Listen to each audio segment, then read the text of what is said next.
The social media icons are uncomfortably pushed to the top of the edge of the div element dot footer. All we need is a bit of breathing space at the top. In the CSS Designer panel, click on dot footer class.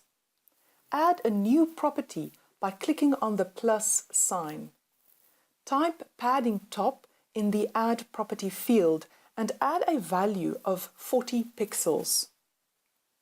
Let's view the result in a browser. This looks fantastic.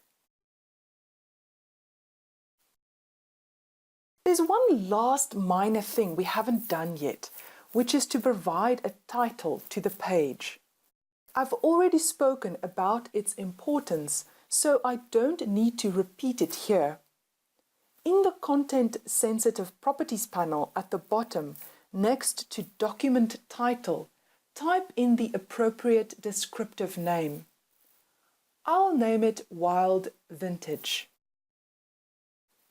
Save your work and view it in a browser. Excellent! Our first page is complete.